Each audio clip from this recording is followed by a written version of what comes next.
नमस्कार, आपकी वॉइस में आप सभी का स्वागत है। आज हम धार्मिक यात्रा पर हैं और आज हम आए हुए हैं घोपा पोखर। आप पीछे देख सकते हैं, अविनाश पीछे दिखाएंगे। ये जो पीछे आपको पोखर दिखाई दे रहा है, इस पोखर की एक हिस्ट्री है जो कि अकल्पनीय है। लोगों से बहुत सारी ऐसी बातें हमने सुनी है इस स्थान के बारे में कि यहाँ बहुत सी चमत्कारी शक्तियां रहती है, मतलब रहती थी, जैसे कि जो कि आपकी इच्छाएं पूरी करती थी। जो आपकी आवश्यक इच्छाएं होती है उनसे मांगने पर आवश्यकता पूरी करती थी। जैसे कि कुछ का कहना था कि जिन रहते थे, कुछ का कहना था यहाँ की घोपा नाम की देवी रहती थी। तो इसकी क्या हिस्ट्री है, क्या वो चमत्कार अब भी होते हैं और क्या हकीकत है और क्या फसाना है, इसके बारे में हम जानेंगे और आप सभी को रूबरू कराएंगे। इसके लिए हम यहाँ के स्थान पे लोग रहते हैं, इस स्थान पे, और यहाँ के ग्रामीण, उनसे हम बात करेंगे। आइए आपको मिलवाते हैं। घोपा पोखर के पास में यहाँ पे एक आप पीछे देख सकते हैं सदगुरु कबीरदास जी का आश्रम है। यहाँ पे एक बाबा जी रहते हैं, हम उनसे जानेंगे क्योंकि वो इसके विषय में बहुत अच्छी तरीके से हमें बता सकते हैं। जैसा कि अभी आपको बताया था हमने कि हम इस घोपा पोखर, इससे जो हिस्ट्री के बारे में हम जानना चाहते हैं। बाबा, आपका स्वागत है। क्या लोगों ने जो कहा है ये सिर्फ एक कल्पना है या इसमें कितना हकीकत है? तो आपसे मैं जानना चाहूंगा कि इस पोखर के बारे में आप हमें बताइए, इसकी क्या हिस्ट्री है? ये पोखर तो कोई राजा का खुनाया हुआ है। अच्छा, ये पोखर जो है किसी राजा का खुना हुआ है? ये बड़की रानी के नाम पर ये पोखर है। अच्छा, यानी उनकी दो रानी थी? दो रानी थी, तो बड़की रानी के नाम पे ये पोखर है? पोखर है। दूसरी रानी के नाम पर वहाँ पोखर है, वो है, उसको कहते हैं जो एक सौ पंटिबिया है, उसको कहते हैं पटराही। पटरानी जो थी दूसरी रानी, उसको पटराही। अच्छा, यानी ये जो मेन उनकी रानी थी वो उनके नाम पे है, उनका नाम घोपा था? हाँ, मेन रानी यही है। और उनकी दूसरी रानी जो थी जिनको पटरानी कहते थे, उपरानी, यानी पोखर, हाँ, यानी उपरानी, उनके नाम पे दूसरा यहाँ पे दूसरा है। तो हम ये जानना चाहते हैं, इस जो पोखर खुदवाए उन राजा का क्या नाम था? मकरध्वज राजा, जिसका कि अभी तक भी उसका गढ़ी बना हुआ है, वहाँ श्रीनगर डोरी है। अच्छा, श्रीनगर कितना दूर है यहाँ से? जो लखा हो रहा वही श्रीनगर है। अविनाश दिखाएंगे नियर बाई, मतलब कहने का मतलब जो सामने का जो व्यू दिख रहा है हमें, जो दूर पेड़ का व्यू दिख रहा है हमें, हाँ। वो नियर बाई यहाँ पे राजा का घर है जो मकरध्वज जिनका नाम था, और उनकी दूसरी पत्नी का वहाँ पे उनके नाम से एक तालाब है, और ये उनकी बड़ी रानी जो थी मैन घोपा देवी, उनके नाम पे है। तो बाबा, मैं आपसे, ये जो पोखर है 52 बीघा में पोखर है। अच्छा, जिसमें 26 बीघा पानी है, 26 बीघा पार है। यानी ये जो पोखर है ये कुल मिला के 52 बीघा जमीन में, 52 बीघा जमीन, जिसमें 26 बीघे में पानी और 26 बीघे साइड का हिस्सा है, चारों साइड का पार है।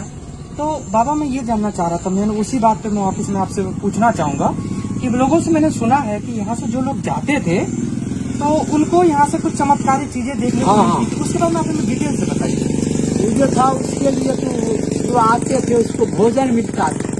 यानी जो यहाँ से जा रहे हो रात को, अगर वो इस एरिया से जाते थे, यहाँ जो कोई आते थे, जैसे आप लोग आए हैं, जी, आप रह जाइएगा तो उस टाइम में आपको थारी बर्तन निकल जाते थे और भोजन लोग बना के अपना चावल लेके आते थे, भोजन बना के चले जाते थे। चाहे तो चावल रखने वाला तो उसमें नहीं था जल में। अच्छा, इस तरह का बात था। यानी कहने का मतलब है कि अगर किसी को कुछ सामग्री है वो बनाना चाहते थे तो यहाँ पे ऑटोमेटिक जो बनाने वाली सामग्री, बर्तन वगैरह होते थे, वो इसमें से निकलते थे अपने आप, और वो आदमी बना के खाते थे। फिर क्या हुआ बाबा आगे? वो फिर उसमें डाल देते थे, अपना चले जाते थे। यानी वो जो है उपयोग करने के बाद अगले दिन वापस उस बर्तन को इसमें डाल देते थे। कोई मौजूद नहीं था कि वो कहाँ जा रहा, बस चला गया अंदर, उसमें दिया, वो अंदर चला जाता था। इसी तरह से होता। तो कोई एक ऐसा व्यापारी आया जो कि रहा, रात भर भोजन बना के खाया, रहा, उसने उस बर्तन को गाड़ी बैल पर लाद के जा रहा था राते में, तो वो अंधा हो गया। यानी वो जो है यहाँ के सामान को उठा के ले जाने की कोशिश कर रहा था, वो अंधा हो गया। उसके बाद उन्होंने किसी तरह से इसको लौटा के दे दिया, तो फिर ठीक हो गया, अपना चला गया। उस रोज से बंद हो गया। यानी उस रोज के बाद जो है चमत्कारी जो शक्ति थी वो खत्म हो गई। यानी बाबा के कहने का मतलब है, जो हमने लोगों से सुना है वो बात सही है कि इस तालाब में चमत्कारी शक्तियां जो थी वो काम करती थी किसी समय पे। जैसे लोगों की जो आवश्यकता, एक जो धर्म होता है मानव धर्म के या दैविक धर्म के, जो दूसरों की भलाई के लिए काम करते हैं, तो अगर उस समय अगर यहाँ के लोग यहाँ से गुजरते थे उसकी आवश्यकता ये तालाब पूरी करती थी। यानी उसकी आवश्यकता जो विष थी ना, जैसे उसे भोजन चाहिए, जो भी सामग्री चाहिए वो पूरी कर देती। लेकिन ये एक दिन विलुप्त हो गया किसी एक आदमी के लालच को। जैसे कि बाबा ने बताया कि वो एक बैलगाड़ी पे जा रहा था, वो यहाँ से लिया सामान, उसने उपयोग किया, लेकिन अगले दिन लालच में वो लेके जा रहा था तो वो अंधा हो गया। लेकिन उसके बाद जो है वापिस आके उन्होंने उसको रख दिया, शायद उसके बाद ठीक हो गए होंगे। ठीक हो गया। लेकिन उसके बाद जो ये चमत्कार फिर कभी नहीं हुआ। यहाँ एक ठो संत रहते थे, वहाँ कहाँ पे? यहाँ पर गुफा में। अच्छा, यहाँ पे पहले गुफा था यहाँ पे? हाँ, गुफा था। उस संत को भुवनेश्वर बाबू के बाबुए ले गए, जिसको समाधि वहाँ किया है मुसहरी से पश्चिम। उसको 12 बीघा जमीन दिए थे भुवनेश्वर बाबू। अच्छा, ये भुवनेश्वर बाबू जब ही राजा का सब कुछ चला गया ना, तो बाबाजी तो गुफा में रहता था यहाँ। वो बहुत दुबला पतला था, कहीं घर पर जाते नहीं थे, कुछ पत्ती उत्ती खा के रहते थे। इसलिए वो उसको आके उनका सिपाही बोला, बाबा अति राजा साहब इसको वहाँ है संत बाबाजी, बहुत निर्बल है, गुफा में रहता है। तो उसको भुवनेश्वर बाबू के बाबुए ले गए थे। भुवनेश्वर बाबू कौन थे? भुवनेश्वर बाबू ये जो है शंभू जी, अमर जी के पितामह। यहाँ के वो जमींदार थे, राजा थे, क्या थे? हाँ, वो राजा थे। अच्छा, ये राजा जाने के बाद, इस राजा के जाने के बाद हम तो बहुत पहले तो सतयुग का बात है ना, ये तो कलयुग में आ गया। कलयुग में ये ले गए हैं। अच्छा, ये बाबा ये जो है राजा डोरी के जो हिस्सेदार था, ये भुवनेश्वर बाबू के महेश्वर बाबू। यानी आपके कहने का मतलब जो ये जो स्थान है कहीं ना कहीं तपस्वी और साधुओं के से जुड़ा हुआ है।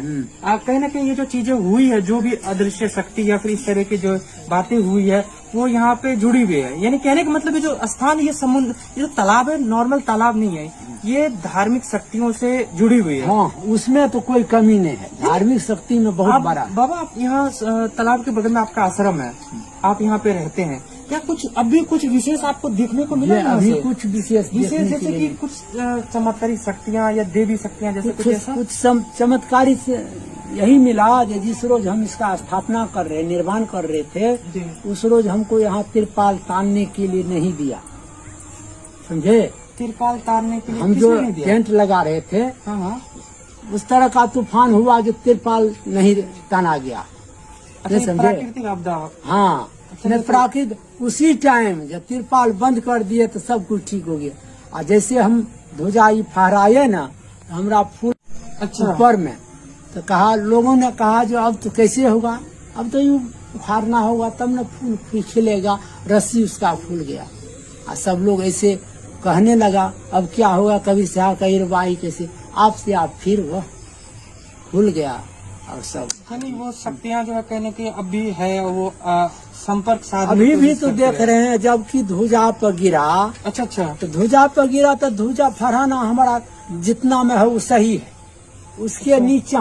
अच्छा, ये ध्वजा के बारे में आप बता रहे थे, जरा आइए हम ध्वजा की तरफ। अविनाश, ये कैमरा ध्वजा की तरफ ले चलेंगे हम। जब वो जो बिजली गिरा, ओला गिरा, तो उसको चाहिए जो ऊपर से गिरना चाहिए। इसका मतलब जब तक उसमें शक्ति नहीं है तो उसको छोड़ के, एक और छोड़ के इस तरह से हुआ। मतलब आप इसको हमें डिटेल में, यही चमत्कारी है।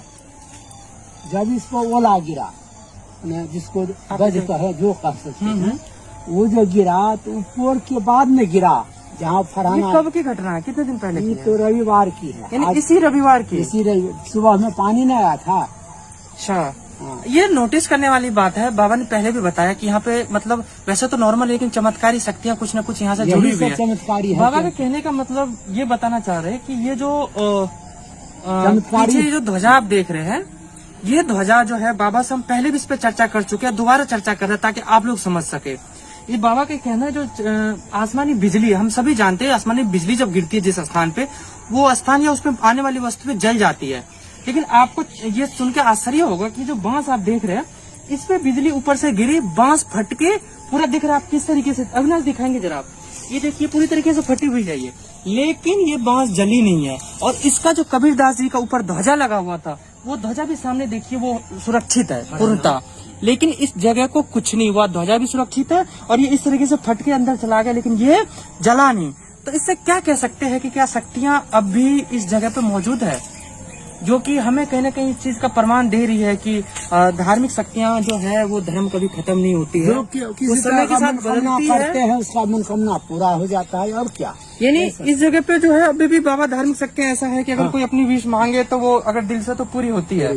इस आश्रम को, इस घोपा पोखर का, अब इसका चमत्कार देखिए कितना है। ये हमारी बात थी कि आप तक पहुंचाना, ये धर्म पे आधारित है और विश्वास पे आधारित है।